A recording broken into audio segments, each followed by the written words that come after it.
I thought I'd also give you a quick lesson on effects, as it's pretty difficult to make a remix without them.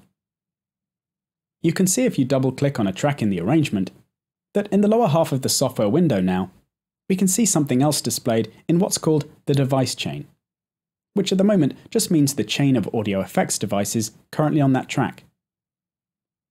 In this case, the effects are all EQs and compressors, which are the most common type of effect. These control the level of the sound and the frequencies that make it up. You've probably seen EQs or equalizers before on various devices, allowing you to change the levels of bass, mids, or treble in a sound. This one is a pretty complex 8-band EQ, but Live also has a 3-band one, which is a bit simpler. To show you this, I'll add it to the vocal track here by once again clicking on the top switch in the corner to open the browser, but this time I'm going to look in the Audio Effects folder. Effects are added to a track by dragging them over or double-clicking with the track selected, just like we saw with instruments before. So let's drag EQ3 onto the track's device chain. Now, if I solo the track, you can hear how the gain dials can be used to change the levels of bass, mids, and highs.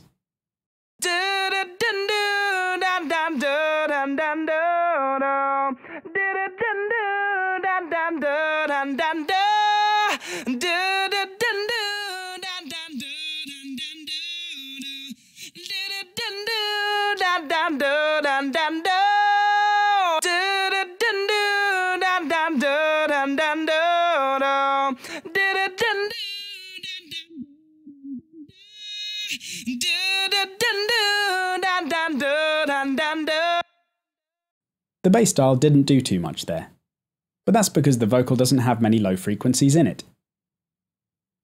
I could have achieved the same result with EQ8 here, which would have provided a visual display too with the curve, which allows you to click and drag bands around.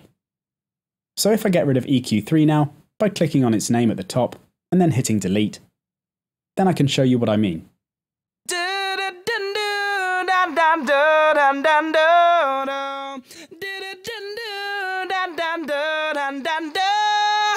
And I can move the bands left and right to change the frequency of the bands as well.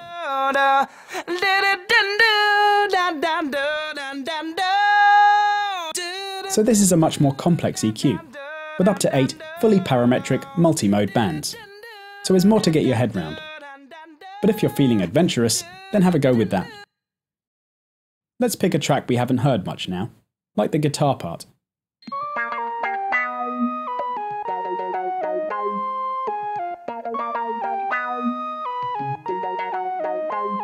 This has no effects on it yet, so let's add some interesting ones like chorus, beat repeat, and ping pong delay. Now the effects are added to the track, I can turn them on one by one with the power switches so you can hear what they do to the sound. Chorus is a nice one, as it makes a track really wide and cool sounding.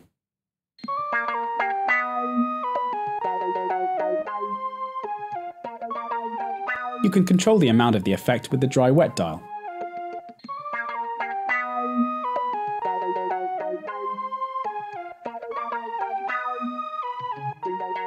Beat repeat is a good one for creating interesting effects, as it repeats bits of the audio.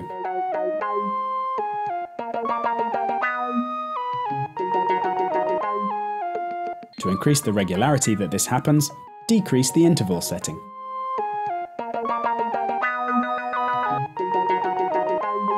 And to make it more random, you can add some variation to change the timing of repeats.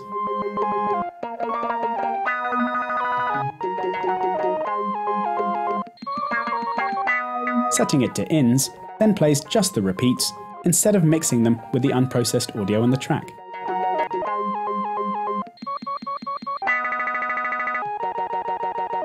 And lastly, ping pong delay is a really nice effect that I'm sure all guitar players will be familiar with, as it simply repeats the sound over and over, creating echoes.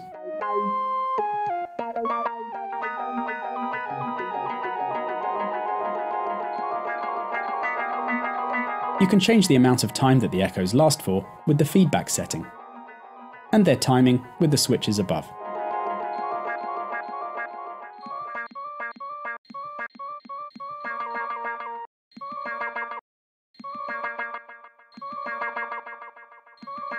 And once again, the dry-wet dial sets how much of the effect you hear.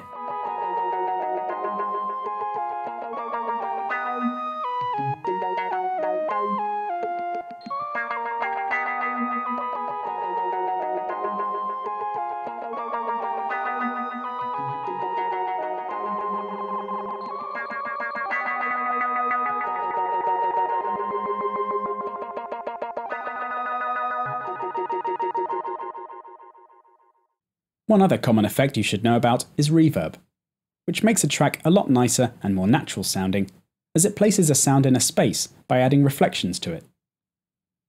Going to the string track, for example, and double-clicking that to see the effects chain, you can hear at the moment it sounds very close, and like the string players are in the room with you.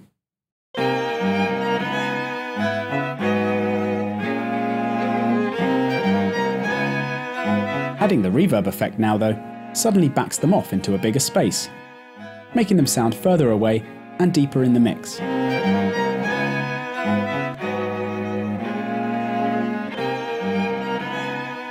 The main parameters you should look at here for now are the decay time and dry-wet dial. Decay time sets how long the reverb lasts for, basically making the space the sound is in larger or smaller.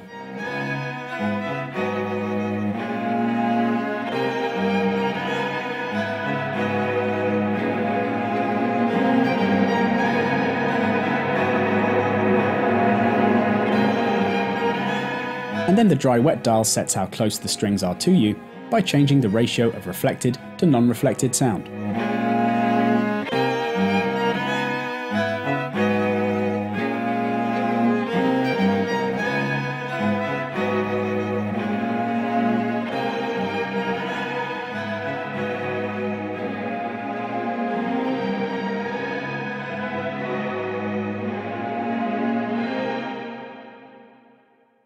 The last thing we'll check out is how to add effects to the master channel, which we've not seen as yet.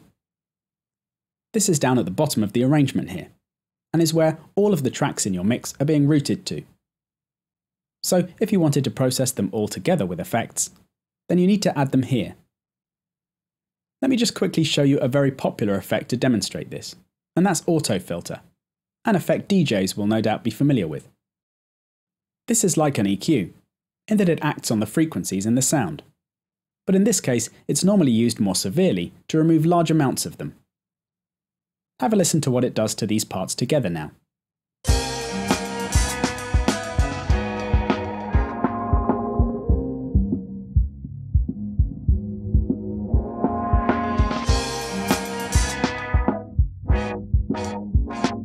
So in the default mode, it's a low pass or high cut filter, removing the higher frequencies in the sound. But you can also switch it to high pass or low cut mode to work the other way and remove the bass, again just by dragging on the display here.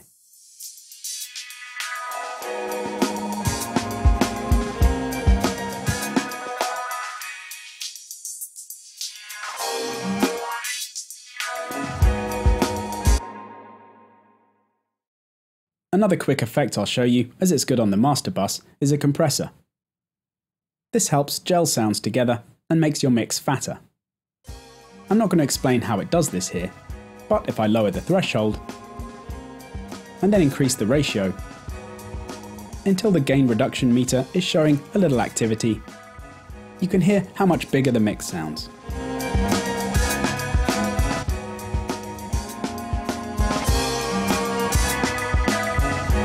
Only thing you might find when adding effects to the master is that the output runs into the red, or clips, meaning it goes over the maximum output level, which is something you never want.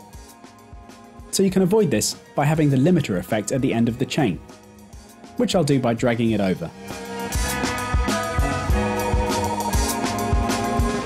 So that's the end of this tutorial.